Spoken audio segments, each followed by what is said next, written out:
ಮೋರಿ ನಿಂತಿದ್ದ ಕಡೆ 4 ಬೀಟ್ ಅಷ್ಟು ಅಗಲ ಮಾಡಿಬಿಟ್ಟು ಜಿಲ್ಲಾಕವ್ರೆ. ಈ ಸಿಮ್ಮಲ್ ಇರೋದು ಕಂಬಳಿಗಳಿಂದ ಹತ್ ಕಡೆ ಇರ್ಬೇಕಾಗಿತ್ತು. ಚಿರಂಡಿ ಎಲ್ಲ ಬಿಚ್ಕೊಂಡು ಈ ಕಡೆ ಬಂದು ಸಿಮ್ಮಲ್ ಹಾಕವ್ರೆ. ರೋಡಲ್ಲಿ ಕಟ್ ಮಾಡ್ಯಾರ. ಮೊನ್ನೆ ಯೂಸ್ ಮಾಡಿದ್ದೆ. ಆಮೇಲೆ ಇದು ಮುನ್ನೋಡ್ಬಿಟ್ಟು ಕಟ್ಟೆ ಹಾಕವ್ರೆ. ಏನು ಮಾಡ್ತಾರೆ ನೋಡೋಣ ಅಂತವ್ರ. ಈ ಉದ್ಗುರಿ ರೇಟಲ್ಲಿ ಯಾವಾಗಲೂ ಆಕ್ಸಿಡೆಂಟ್ಗಳು ಆಗ್ತಾ ಇರ್ತಾವ. ದಿನಕ್ಕೆ ಒಂದನ ಆಗ್ತಾವೆ ಇಲ್ಲಿ, ಇಲ್ಲ 2 ದಿವ್ಸಕ್ಕೊಂದು ಆಗೇ ಇರ್ತದೆ ಆಕ್ಸಿಡೆಂಟ್ಗೆ. ಇದ್ರಿಗೆ ಸಂಬಂಧಪಟ್ಟ ಅಧಿಕಾರಿಗಳಿಗೆ ನೀವೇನು ಮಾಹಿತಿ ಕೊಟ್ಟಿದ್ದೀರಾ? ಕೊಟ್ಟಿದ್ದೀರಿ.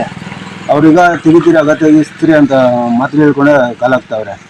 ಇವತ್ತಿಗೂ ಬರಲ್ಲ, ನೋಡಿಲ್ಲ, ಇದ್ರಿಗೆ ಪರಿಹಾರ ಮಾಡಲ್ಲ ಸರ್. ಇದು ರಸ್ತೆ ನಡಿ ಇಲ್ಲಿ ಹತ್ತಡಿ ಮೇಲೆ ಬರ್ತದೆ ಸಿಮ್ಲು. ಜನಗಳು ಬಂದ್ರೆ ಕಾಣಿಸಲ್ಲ. 10 ಗಾಡಿಗಳು ಬಂದವ. ಮುಸ್ಲಿಮ್ಸ್ ಹುಡುಗರು ಮನೆಲ್ಲ ಬಂದು ಉದ್ಗುರು ಸಪ್ಮಾರ ಅವ್ನ ಪಾಪ ಹೊಡ್ಕೊಂಡು ಹೋಗೋರೆ. ಅದನ್ನ ಕಾಲು ಮುರಿದೋಗಿದೆ. ಇವತ್ತಿಗೂ ಅದನ್ನ ಓಡಾಡ್ತಾಯಿಲ್ಲ. ಹಾಸ್ಪಿಟ್ಲಿಂದ ಬಂದವನ ಪಾಪ. ಎಲ್ಲ ಸಮಸ್ಯೆಗಳು ಈ ಕ್ರಾಸಲ್ಲಿ ಆಗ್ತಾ ಇರ್ತವ.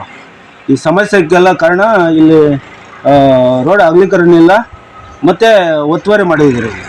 ರಸ್ತೆನ ಒತ್ತುವರಿ ಮಾಡಿಕೊಂಡು ಇಲ್ಲಿ ಸಿಮೆಂಟ್ ಹಾಕೊಂಡು ರೋಡ್ ಕಟ್ ಮಾಡ್ಕೊಂಡು ಇಟ್ಕೊಂಡು ಬಂದವ್ರೆ. ಅದೇ ಸಮಸ್ಯೆ ಇಲ್ಲಿ. ನೋಡ್ತೀರಿ, ತೆಗೆದಿಲ್ಲ ಅಂದರೆ ನಾವು ಇಲ್ಲಿ ಪೆಂಡಲ್ ಹಾಕಿ ಕುಂತ್ಕೊಂಡು ಧರಣೆ ಮಾಡ್ತೀರಿ ಅಷ್ಟೇ. ಅದು ಅದಕ್ಕಾಗಿ ಬರೋವಳಿ ಹೇಳಲ್ಲ. ಹೇಳಿ ಏನಂತ. ಹೆಸರು ನರಸಿಂಹಪ್ಪ ಅಂತ ತುಮ್ನಳ್ಳಿ. ಮಾಜಿ ಗಂಡರಲ್ಲಿ ಕೆಲಸ ಮಾಡ್ತಾ ಇದ್ದೀನಿ. ಜಿಲ್ಲಾ ಉಪಾಧ್ಯಕ್ಷ ಅಂತ ನರಸಿಂಹಪ್ಪ ಅಂತ ತುಮ್ನಳ್ಳಿ.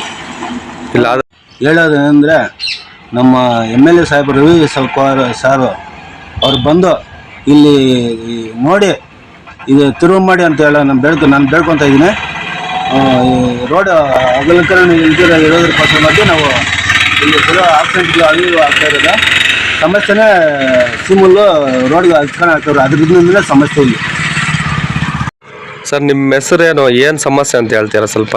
ನಮ್ಮ ಹೆಸರು ಮನೋಜ್ ಅಂತ. ನಮ್ಮದು ತುಮ್ನಳ್ಳಿ ಗ್ರಾಮ. ನಾವು ಇದೇ ರಸ್ತೆಯಲ್ಲಿ ಸುಮಾರು ದಿನಗಳಿಂದ ಓಡಾಡ್ತಾ ಇದ್ವಿ. ನಮ್ಮ ಸಮಸ್ಯೆ ಏನಂದರೆ, ಇಲ್ಲಿ ರಸ್ತೆ ಅಗಲೀಕರಣ ಇಲ್ಲ. ರಸ್ತೆ ಅಗಲೀಕರಣ ಅಂದರೆ ಅಲ್ಲಿ ರಸ್ತೆ ಪಕ್ಕನೇ ಸೀಮೆ ಹುಲ್ಲು ಹಾಕಿದ್ದಾರೆ.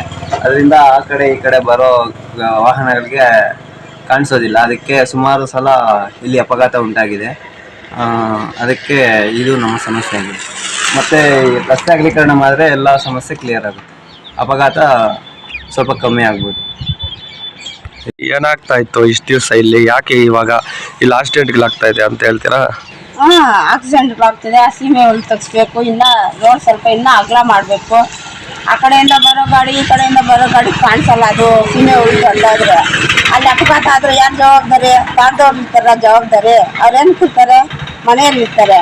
ನಾವೇ ತಾನೇ ಕಷ್ಟ ಬಿದ್ದು ನಾವು ಹಾಸ್ಪಿಟ್ಲಲ್ಲಿ ತೋರಿಸ್ಕೋಬೇಕು. ನಿಮ್ಮ ಹೆಸರಕ್ಕ? ಅಂಜಿನಮ್ಮ. ಯಾವ ಊರಕ್ಕ ನಿಮ್ದು? ತುಮ್ನಳ್ಳಿನಾ?